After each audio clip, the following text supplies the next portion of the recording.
जय सनातन धर्म की। प्रिय सनातनियों, आप सभी का स्वागत है हमारे इस कार्यक्रम में। सनातनियों, आज का वीडियो जो मैं आप लोगों को दे रहा हूं, इस वीडियो को देखने के बाद में आपके दिमाग के दरवाजे तो जरूर खुल जाएंगे और आपको यह भी समझ आ जाएगा कि आज का वर्तमान विज्ञान और सनातन का विज्ञान, इसमें कितना बड़ा अंतर है। यानी आज का आधुनिक विज्ञान किस लेवल पर सोच रहा है, किस लेवल पर काम कर रहा है, और सनातन का विज्ञान किस लेवल पर काम करता है। सनातनियों, हाल ही में नोबेल प्राइज दिए गए हैं और इस बार का जो नोबेल प्राइज जिन साइंटिस्ट को मिला है, उन्होंने जिस चीज की खोज की है वो है क्वांटम टनलिंग। यानी क्वांटम टनलिंग क्या होता है? टनल यानी कि आपको नाम से समझ में आ रहा होगा कि एक ऐसी व्यवस्था जिसके अंदर से कोई चीज होकर के जा सके। यानी इसे आप एक तरीके से एक पर्टिकुलर ट्रैक समझ सकते हैं जहां से आप किसी चीज को आसानी से ट्रैवल करवा सके। इसको ज्यादा डिटेल में मैं आप लोगों को इसलिए नहीं बता रहा हूं क्योंकि नेट पर सब कुछ उपलब्ध है, आप वहां जाकर देख सकते हैं। यानी भौतिक का सिद्धांत ये कहता है कि अगर आप किसी बॉल को किसी दीवार पर फेंक रहे हैं तो उसने उस दीवार से टकराकर वापस लौटकर आना है। लेकिन किसी लेवल पर अगर ऐसा हो कि उस दीवार के पार भी किसी तरह की ऊर्जा को हम अगर ले जा सकें, तो यहां पर एक टनलिंग शब्द का प्रयोग किया जाता है और इसे ही कहा गया क्वांटम टनलिंग। यानी क्वांटम फिजिक्स के अंदर एक ऐसा सिद्धांत अब हमारे सामने आया है जिसके अंदर कोई भी बैरियर आपके लिए काम नहीं करेगा यदि आप किसी चीज को ट्रैवल करवा रहे हैं तो। क्योंकि भौतिक विज्ञान के अंदर हमारी एक लिमिटेशन है, हम 3 लाख किलोमीटर प्रति सेकंड से ज्यादा की रफ्तार से ट्रैवल नहीं कर सकते। ऐसे में एक बात आपको यहां जरूर स्पष्ट तौर पर बताता हूं कि 2 बातों को बड़े ध्यान से समझिए। प्रकाश की एक गति है और प्रकाश की गति से जब कोई भी चीज तेज नहीं चल सकती है तो यहां पर फिर एक टाइम ट्रैवल का कॉन्सेप्ट आता है। कैसे आता है, इस बात को समझिए। मान लीजिए पृथ्वी पर सूर्य की किरणें पहुंचने में 8 मिनट और 20 सेकंड का समय लेती है। यानी सूर्य की पहली किरण जब सूर्य से आरंभ हो रही है तो धरती पर वो किरण जब आपको दिखाई देगी तब तक 8 मिनट और 20 सेकंड का समय पूरा हो चुका होगा। अब इस व्यवस्था को समझिए कि सनातन के अंदर इस चीज को कैसे समझा गया और कैसे इस रहस्य को डिकोड किया गया और वर्तमान का विज्ञान कहां खड़ा है और सनातन का विज्ञान किस लेवल पर जाकर काम करता है।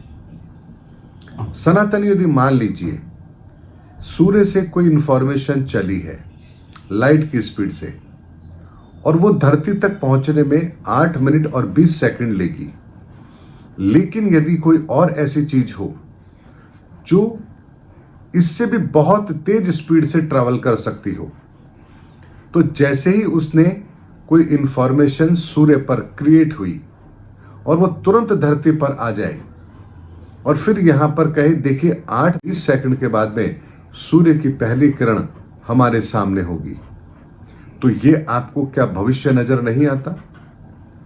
यानी 8 मिनट और 20 सेकंड पहले आप ये बता रहे हैं कि 8 मिनट 20 सेकंड के बाद क्या होने वाला है। क्योंकि जो किरण सूर्य से चली है उसका धरती पर पहुंचना निश्चित है और उतने समय पर पहुंचना निश्चित है क्योंकि स्पीड से वो लाइट ट्रैवल कर रही है। अब इस बात को समझिए, अगर इस धरती पर कुछ भी घटित हो रहा है तो वो भी एक ऐसी ही प्रक्रिया के तहत घटित हो रहा है जहां कुछ इंफॉर्मेशन किसी और अनंत लोक से ट्रैवल करती हुई इस धरती पर आती है। धरती पर जब वो चीज घटित होगी तब आपको वो प्रत्यक्ष दिखाई देगी। यानी कल क्या होने वाला है ये पहले से डिसाइडेड है, लेकिन कल जो घटित होगा ये आपको कल उसी समय पता लगेगा जब वो चीज घटित होगी। लेकिन घटित तो होगी, ये बात तय है, लेकिन क्या घटित होगी ये आपको नहीं पता। यानी कोई एक ऐसी इंफॉर्मेशन जो ब्रह्मांड से ट्रैवल कर रही है, किसी एक स्पीड से ट्रैवल कर रही है, जहां ब्रह्मांड को एक संकेत दिया गया कि इस समय पर इस धरती पर यह घटना घटित होनी है, और जब तक वो इंफॉर्मेशन धरती पर आएगी, वो घटना घटित होगी, तब तक एक समय अवधि जरूर निकल जाएगी।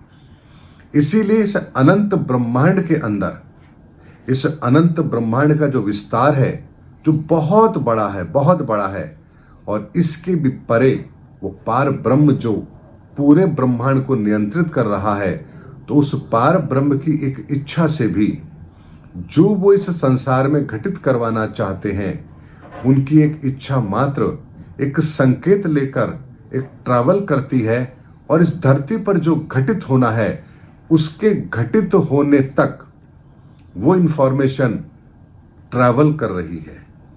अब यदि मान लीजिए कोई व्यक्ति इस पोजीशन में आ जाए कि जो घटना घटित होने वाली है, उस घटना को यदि वो वहां देखे, समझे, और जब तक ये घटना इस धरती पर घटित होगी, उससे पहले वो धरती पर आकर के उस चीज को बता दे कि ये चीज होने वाली है, तो आप इसे कहेंगे भविष्य की गणना, यानी भविष्य बताया उस व्यक्ति ने।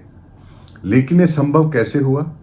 ये संभव तब हुआ जब किसी व्यक्ति ने उस लाइट की स्पीड से भी तेज गति से स्पीड पर कोई ट्रैवल की है, और हमारे धरती पर उस घटना के घटित होने से पहले वो इंफॉर्मेशन हमें प्रोवाइड कराई है।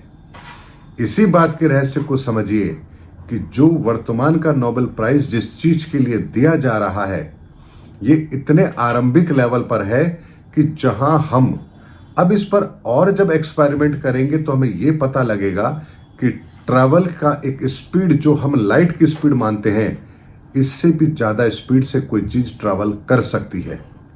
लेकिन वो किस तरह से कर सकती है, वो कैसे सारे बैरियर को तोड़ करके इंफॉर्मेशन को ट्रांसफर करती है, और ये जो टनलिंग है, ये टनलिंग कैसे काम करती है, अब इस बात के सनातन विज्ञान को समझ लीजिए।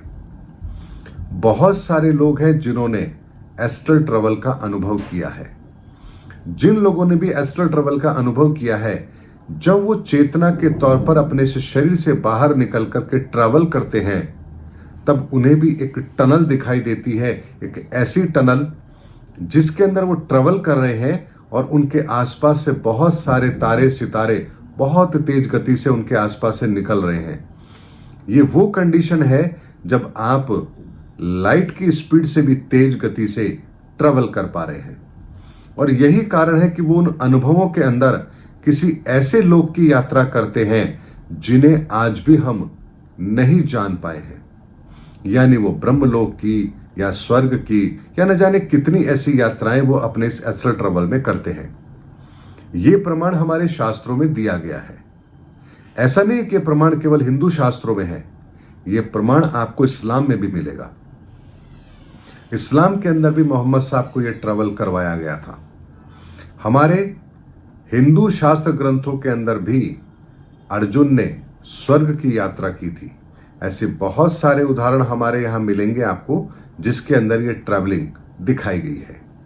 लेकिन सबसे महत्वपूर्ण बात जो इस समय पर हमारे सामने है, वो ये है कि दो चीजें हमारे सामने हैं। एक है ज्योतिष विज्ञान और एक है भविष्यवक्ता। कुछ भविष्यवक्ता ऐसे हुए हैं जिन्होंने भविष्य को देखा, और भविष्य को देखने के बाद में उन्होंने फिर उसका वर्णन किया। इस बात को ऐसे समझिए जैसे संत अच्युतानंद दास जी हैं, जो भविष्यवालिका में लिखा, वो उसी टाइम ट्रैवल का कॉन्सेप्ट है जिसमें ध्यान की अवस्था में उन्होंने उस सूक्ष्म जगत की यात्रा की है, जहां भविष्य में जो घटित होगा और जो इंफॉर्मेशन ब्रह्मांड से बहुत पहले ट्रैवल कर चुकी है, जिसे ब्रह्मांड के अंदर ट्रैवल करके आकर के इस धरती पर घटित होना है, उसको उन्होंने लाइट की स्पीड से भी बहुत पहले, यानी कि उस क्वांटम फिजिक्स की अगर मैं बात करूं तो उस लेवल पर जाकर उस एस्ट्रल ट्रैवल को किया, और सारी चीजों को अपने आंखों से देखने के बाद उन्होंने फिर शास्त्र ग्रंथ की रचना की और भविष्य पुराण जैसा हमारे सामने, या भविष्य मालिका जैसा एक ग्रंथ संत अच्युतानंद दास जी ने दिया, और भविष्य पुराण जैसा ग्रंथ भी हमारे सामने है। उसके विपरीत एक बात और आती है, नास्ट्रेदमस जैसा एक भविष्य वक्ता भी है जो इस बात को बता रहा है कि इतने समय के बाद ये घटना घटित होगी। लेकिन जरूरी नहीं है कि उन्होंने एस्ट्रल ट्रेवल किया हो। बहुत से एस्ट्रोलॉजर आपकी कुंडली देख करके आपको बताते हैं। जरूरी नहीं कि उन्होंने एस्ट्रल ट्रेवल किया हो, बहुत जाके भविष्य में जाकर के देखा हो कि आपके साथ क्या घटित होगा। तो यहां पर एक बात को समझिए, ब्रह्मांड का विज्ञान केवल और केवल लाइट की स्पीड और लाइट से ट्रेवल होने वाली इंफॉर्मेशन, इसके विज्ञान को जानता है। लेकिन सनातन का विज्ञान इससे बहुत आगे का विज्ञान जानता है। सनातन का विज्ञान ये जानता है कि केवल लाइट ही नहीं बल्कि 7 डायमेंशन की एनर्जीज ब्रह्मांड में ट्रैवल करती है। ये 7 एनर्जीज की जो एनर्जी जो ब्रह्मांड में ट्रैवल करती है, ये ट्रैवल जब तक कोई ऑब्जर्वर नहीं होगा जहां पर ये लाइट रिफ्लेक्ट हो सके, तब तक ये चीज घटित नहीं होगी।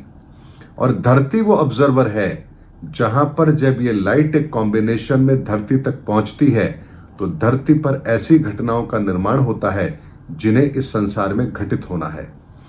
और ये ऑब्जर्वर जो हमारी धरती के साथ में इस ब्रह्मांड के अंदर अगर मैं बात करूं तो जो हमारा सूर्य है और सूर्य के साथ बाकी के ग्रह हैं, इनका एक कॉम्बिनेशन एक पर्टिकुलर कोड को जनरेट करता है। और वो कोड जब डिकोड होते हैं तो हमें घटना के घटित होने से पहले यह पता लगता है कि 1 वर्ष के बाद ब्रह्मांड में ग्रहों की ये सिचुएशन बनेगी। ये सिचुएशन इस तरह के कोड को जनरेट कर रही है। और इस कोड को यदि आप जब डिकोड करेंगे तो आपको पता लगेगा कि ब्रह्मांड के इस कोड को जब हमने डिकोड कर लिया है तो यहां धरती पर अब ऐसी घटना भविष्य में घटेगी। सनातनियों, ये वो विज्ञान है जिस विज्ञान के बारे में अगर आप बेहतर तरीके से समझ गए तो आपको इस ब्रह्मांड की वो रचना समझ आएगी कि जहां आप इस बात को स्वीकार करेंगे ही करेंगे कि जो कुछ भी घटित होता है वो पहले से ही निर्धारित कर दिया जाता है। यानी ऊर्जाओं के लेवल पर सबसे पहले वो क्रिएशन होती है। ऑब्जर्वर उन कोड को डिकोड करके धरती पर उस घटना को घटित कराने की ताकत रखते हैं। ये विज्ञान क्वांटम विज्ञान है और क्वांटम विज्ञान अभी तक वैज्ञानिकों की समझ से बाहर है। लेकिन इस विज्ञान को सनातन बेहतर तरीके से जानता है, क्योंकि सनातन भौतिक के विज्ञान को भी जानता है और क्वांटम विज्ञान को भी जानता है। इस विज्ञान को किस तरह से 7 डायमेंशन के अंदर अलग अलग तरीके से कैसे इसको डिकोड किया जाता है, इस विज्ञान को भी सनातन विज्ञान जानता है। इसीलिए आपकी दृष्टि में यदि सनातन का दृष्टिकोण केवल इतना सा है कि भगवा या भगवान का नाम, ध्यान, पूजा, सेवा, तो आप बहुत बड़ी गलती कर रहे हैं। सनातन का विज्ञान बहुत बड़ा विज्ञान है। और मैंने आपसे कहा भी था कि मैं अभी प्राइमरी लेवल की बात कर रहा हूं, इसके आगे के लेवल की बात मैं आप लोगों के सामने भी रखूंगा। पीएचडी लेवल तक की बातें भी मैं आप लोगों के सामने रखूंगा कि सनातन का विज्ञान क्या है। तो आज जब भौतिकी का ये नोबेल प्राइज उन्हें मिला तो सनातन का वो विज्ञान आपके सामने डिकोड करके रख रहा हूं, क्योंकि आज के आधुनिक समय के अंदर कोई भी व्यक्ति इस बात को स्वीकार नहीं करता है जब तक कि उसे विज्ञान के पैरामीटर पर ना बता दिया जाए। इसीलिए जब आज नोबेल प्राइज मिला है क्वांटम टनलिंग के लिए, तो उसके रहस्य को सनातन के अंदर कैसे डिकोड किया गया ये मैंने आपको बताया। इसीलिए चाहे भविष्य वक्ता हो या फिर संत अच्युतानंद दास जी जैसे महापुरुष हों, ये जो कुछ भी हमारे सामने रखते हैं इसके पीछे यही विज्ञान काम करता है।